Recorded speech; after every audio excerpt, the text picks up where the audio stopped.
Guys, ini Raka. Dia kelas 2 SMA. Sekilas, dia kelihatan seperti pelajar SMA biasa. Tapi kalau diperhatiin lebih jauh, ada yang beda.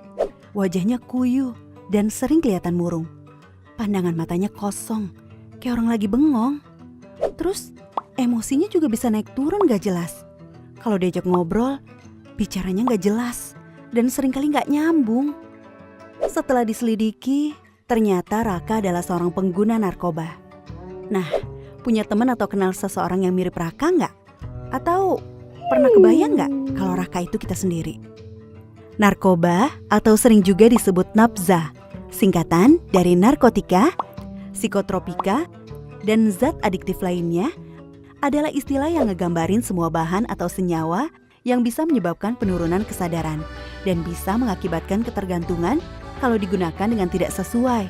Penyalahgunaan narkoba bisa membuat kita kecanduan yang akhirnya bikin kita terus-terusan mengkonsumsi narkoba dengan jumlah yang makin banyak pula. Dampak kecanduan narkoba bakal dirasakan oleh otak kita, terutama otak bagian depan yang fungsinya mengatur gerakan, ucapan, perilaku, memori, emosi, dan kepribadian kita. Kita jadi nggak bisa berpikir jernih, gampang lupa, dan sulit berkonsentrasi. Emosi kita jadi nggak stabil, jadi gampang marah-marah atau ngamuk-ngamuk. Keluarga dan teman juga bisa jadi frustasi ngadepin kita yang kayak begini. Yang bikin serem, fungsi otak kita belum tentu bisa pulih lagi, walaupun kita udah berhenti menggunakan narkoba. Nah, bayangin sekarang, kalau ini terjadi di masa pandemi kayak sekarang ini. Udah kesepian, depresi, stres gara-gara pandemi. Masih ditambah lagi depresi dan kesepian karena dijauhin temen dan keluarga. Kebayang gak sih? Kita ngajakin temen untuk mabar game online, tapi gak ada yang mau. Bukan karena kita jago mainnya, tapi karena takut pas lagi asik main, kita tiba-tiba ngegas gak jelas cuma gara-gara hal sepele. Males kan? Bukan cuma itu, dampaknya ke tubuh kita juga bisa berbahaya loh. Beberapa hasil penelitian bilang kalau penyalahgunaan narkoba bisa berdampak pada penurunan kekebalan tubuh kita. Akibatnya tubuh jadi lebih gampang terserang virus, seperti virus corona yang lagi rame-ramenya sekarang ini. Makin serem kan? Nah, setelah tahu dampak negatif narkoba, terus gimana dong caranya supaya kita nggak kejerumus menyalahgunakan narkoba, terutama di masa pandemi seperti sekarang ini nih? Banyak teman-teman yang menggunakan narkoba gara-gara mereka merasa kesepian dan gak punya teman. Jadi mereka gak punya tempat curhat saat stres.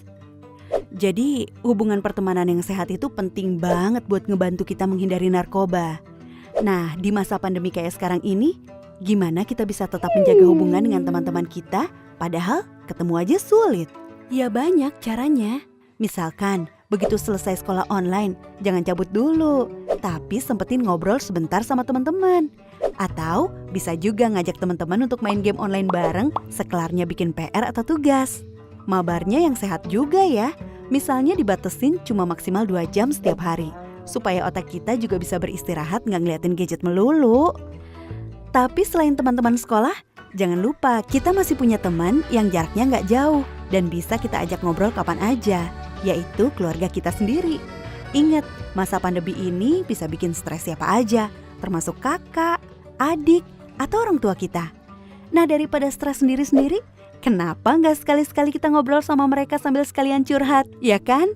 Kadang-kadang ngobrolin masalah yang selama ini kita pendam sendiri dengan keluarga bisa bikin perasaan kita jadi lebih lega dan meringankan beban pikiran kita juga. Terus kita juga mendingan cari kegiatan untuk mengisi waktu luang selama pandemi ini, biar nggak kebanyakan bengong dan akhirnya malah jadi bikin kita iseng nyoba-nyoba hal yang nggak baik, termasuk nyoba-nyoba pakai narkoba. Banyak loh kegiatan yang bisa kita lakuin selama masa pandemi ini. Misalnya nekunin hobi baru seperti nyusun puzzle, main Rubik Cube, berkebun, menulis, dan banyak lagi. Atau belajar hal-hal baru di internet, misalnya belajar main alat musik, belajar menggambar, belajar masak, dan lain-lain. Atau video call sama teman-teman untuk ngebahas konten terbaru dari YouTuber atau selebgram favorit.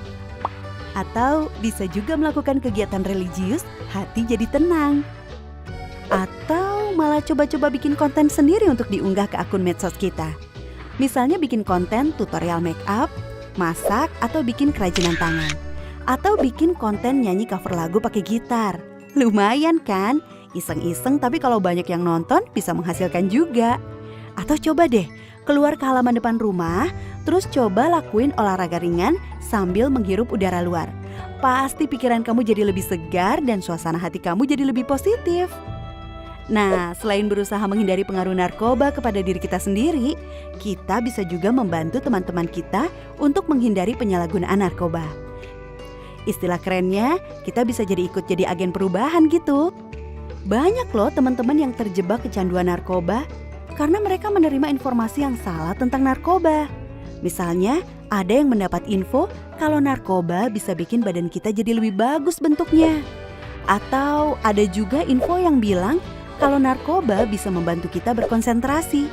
Nah, kita bisa ngelakuin sesuatu untuk membantu teman kita itu dengan cara ikut nyebarin informasi dan edukasi yang benar tentang narkoba lewat akun medsos kita misalnya. Dengan begitu, kita membantu teman-teman kita untuk mengambil keputusan yang benar juga. Tapi yang paling penting, kita harus bisa nerima diri kita sendiri apa adanya. Salah satu alasan utama banyak teman-teman kita yang terjerumus menggunakan narkoba adalah karena mereka takut nggak diterima di lingkungan sosial atau takut nggak diakui oleh teman-teman. Kita harus bisa cinta sama diri kita sendiri karena tiap manusia itu istimewa dan unik. Dan kita nggak perlu penilaian orang lain untuk tahu seberapa istimewanya kita. Kita bisa jadi keren tanpa harus selalu ikut-ikutan orang lain kok. Jangan takut untuk bilang enggak sama teman-teman kita yang nawarin untuk pakai narkoba. Dan gak usah takut kehilangan teman gara-gara itu. Teman yang baik pasti akan ngedukung kita ngelakuin sesuatu yang baik juga.